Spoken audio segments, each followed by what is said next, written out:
upang sa matapat na pamumuhay kaming maitaguyod sa pamamagitan ni Jesucristo kasama ng Espiritu Santo magpasawalang hanggan.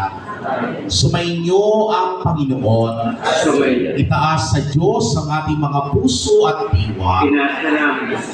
Pasalamatan natin ang Panginoong ating Diyos. Marapat na siya ay pasalamatan. Ama naming makapangyarihan, tunay nga pong marapat, ikaw ay aming pasalamatan sa pamamagitan ni Jesucristo na aming Panginoon. Sa pagpapakasakali mo kami puputi, isinugo mo si Jesucristo upang pangunahan kami.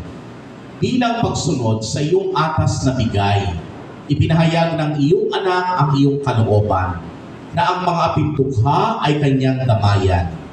Ngayon ay iyong inihahandog ang pagkakataong aming maisaloob, ang kanyang ganap at kusang paglilingkod.